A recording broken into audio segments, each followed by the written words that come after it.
Happy Pride, and welcome to Reader Seeks Romance Channel's Romance Roundup, the #1 romance book recs talk show.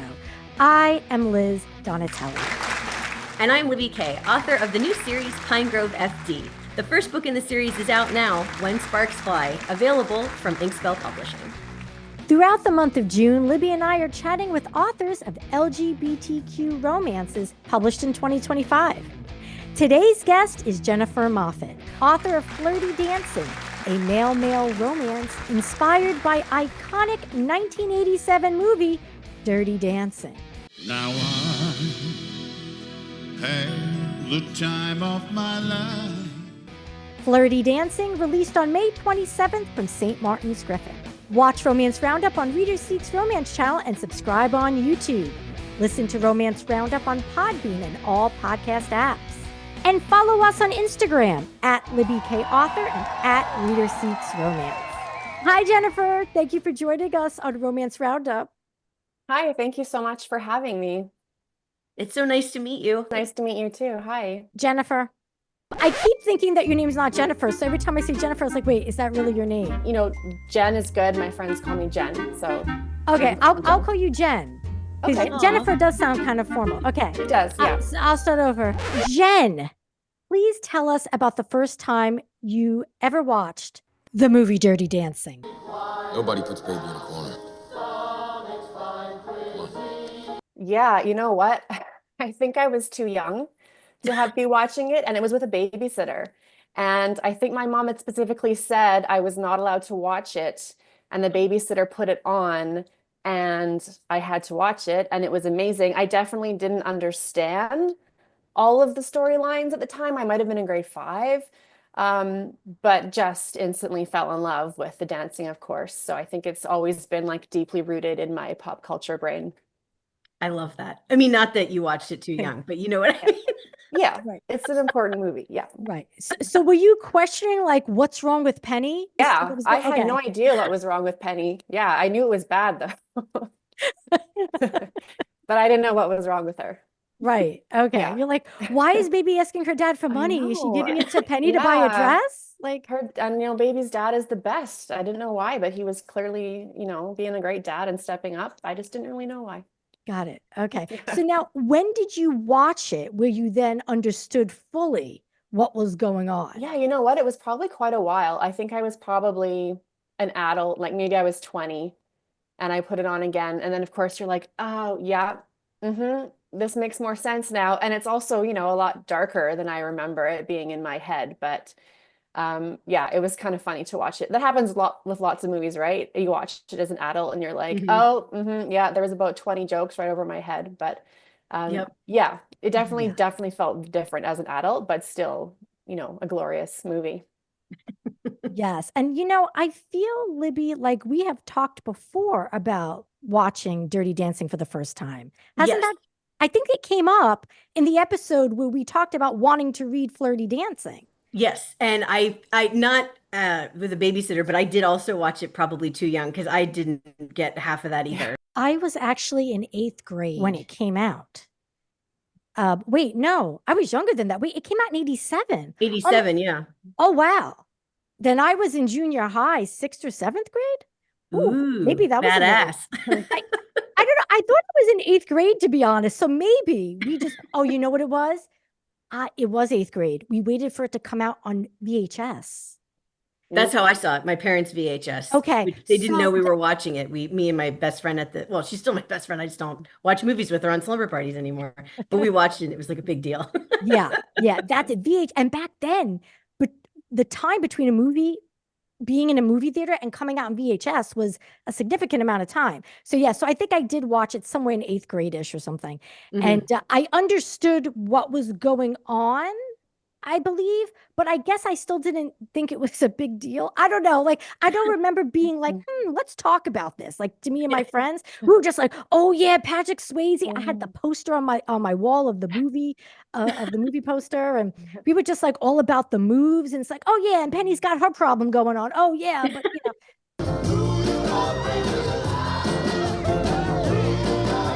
Well, with that soundtrack, you kind of get lost in the moment, don't you? With all that beautiful music. It's true. I Mhm. owned the soundtrack on cassette. I had it on CD. It was one of my earlier CDs. Yeah. Nice, Did you nice. listen to it at all while writing Flirty Dancing? You know what? I don't really listen to music when I'm writing. I don't really maybe want to spoil it, but there is a song that's quite important in the book. So I listened to that over and over when they're singing karaoke when I was writing that part. But generally, I don't really have music playing. No. No, that makes Yeah. sense. Yeah, I can't have anything happening when I'm writing. Yeah, no, it distracts me. So now that we've, talked enough about Dirty Dancing, can you please tell us what Flirty Dancing is about? I'm a pop culture nerd, like have always loved movies and music and books, and tend to obsess over certain ones and watch them over and over. So I have like this really intense bank of random pop culture stuff in my head. And I got the idea for Flirty Dancing in Mexico. I was at the resort's cabaret, and you know how they have their little shows, and sometimes they're a little rinky dink, and sometimes they're amazing. And this one was amazing. And the theme was retro night. So about 3 minutes in, I was like, oh, these people are amazing and talented. They're so incredible and they're gorgeous.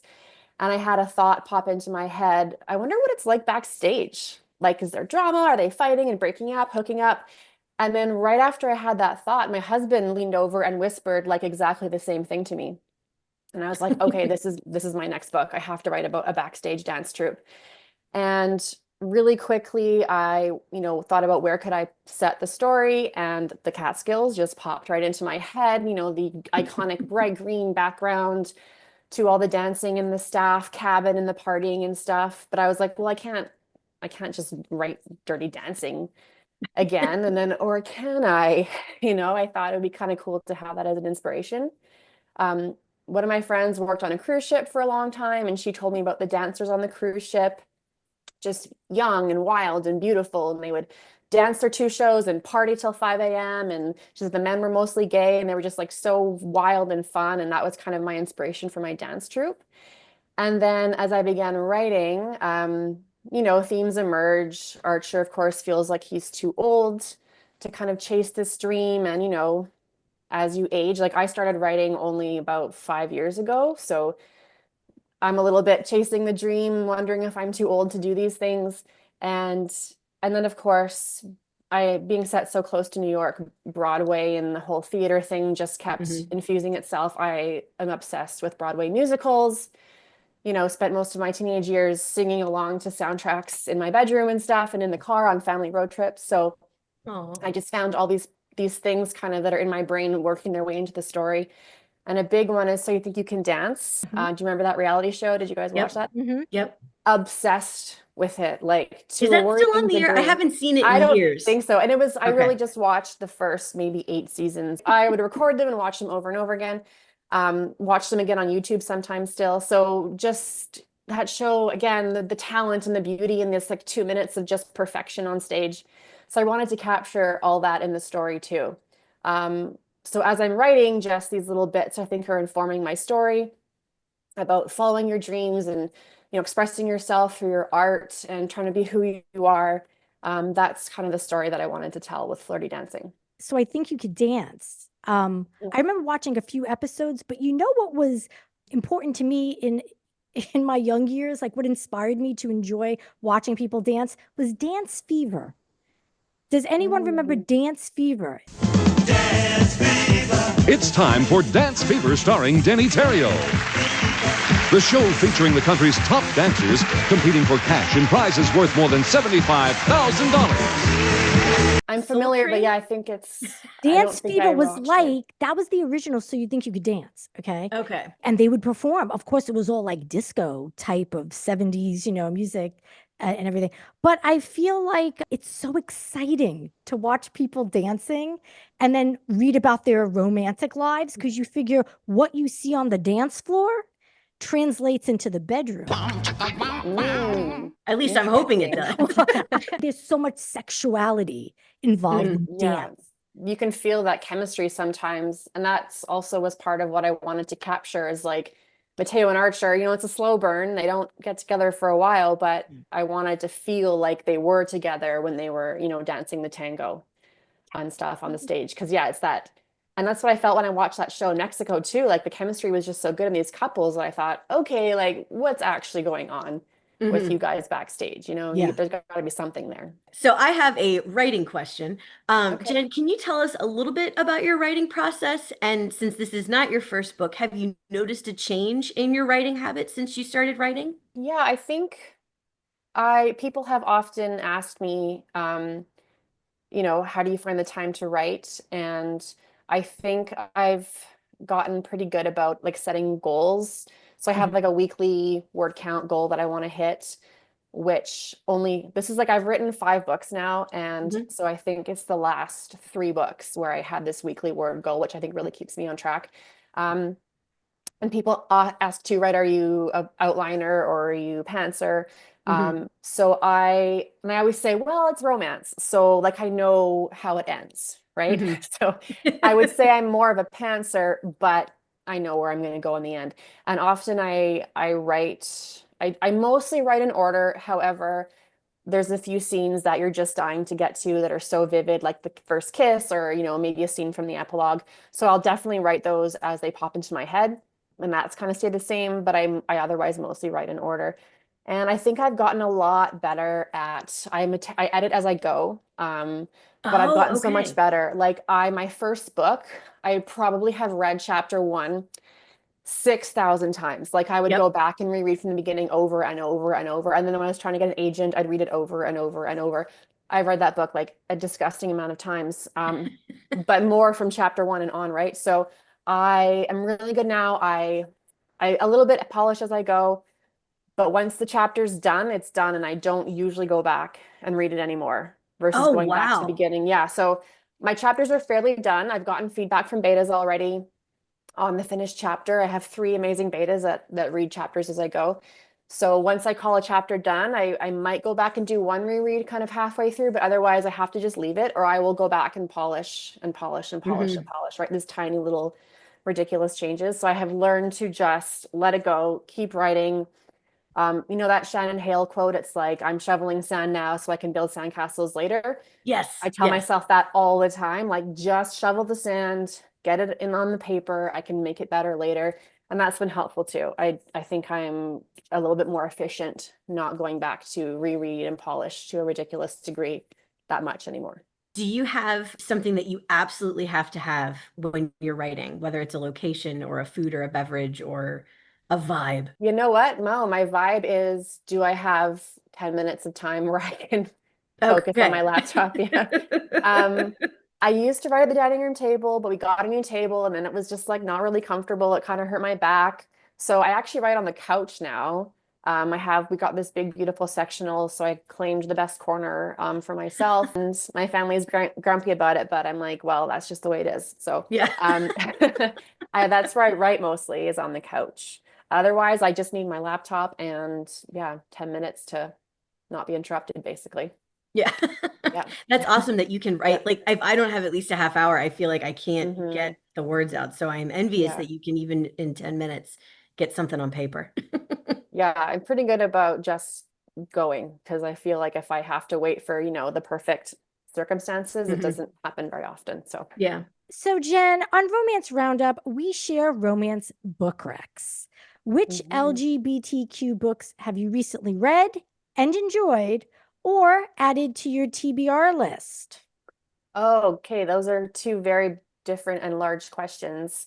Um, I don't get to read as much as I would like to anymore because if I have 10 minutes, I'm writing. But the ones that really inspired me were, of course, like Red, White, and Royal Blue by Casey McQuiston was like just such an amazing book and such an inspiration. So that's been a big one for me. And one kind of way back was The Gentleman's Guide to Vice and Virtue by Mackenzie Lee.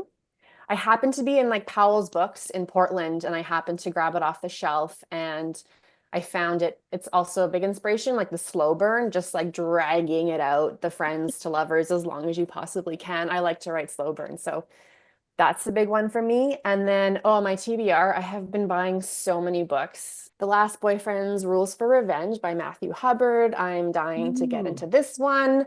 I have Homegrown Magic by Jamie Pacton and Rebecca Pottos, which that's a sounds cute super cute, cover. isn't it? Yeah. Yeah.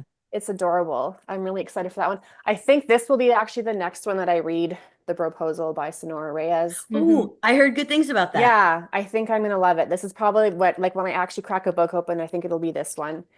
And oh my gosh, I have so many books, you guys. I keep So Let Them Burn by Camilla Cole. Okay. This cover, like how gorgeous is this Seriously. cover? Yeah. Yeah. And okay, I'll stop. And I have one last stop by Casey. I haven't read this one yet. And that's One Last Stop by Casey McQuiston. Wasn't Casey McQuiston, I'm looking at the arc right now, wasn't that the read-alike that was listed for your book too? So that's pretty Yes. awesome. Whenever honestly Casey's name is mentioned anywhere near mine, it's like, what are you talking about? Because their books are so amazing. But actually, in my local independent bookstore, Mosaic Books, McQuiston and Moffatt, we are like Flirty Oh. Dancing is touching red, white, and royal blue. So Oh, that's such a trip. I love it. I almost fainted. It's pretty cool to see my book next to Casey's for sure. Yeah. That's awesome. Thank you, Jennifer Moffatt, aka Jen, our new buddy, for joining us here on Romance Roundup. Watch Romance Roundup on Reader Seeks Romance channel and subscribe on YouTube. Listen to Romance Roundup on PodBean and all podcast apps. Thanks for joining us, romance readers. Happy reading, everyone.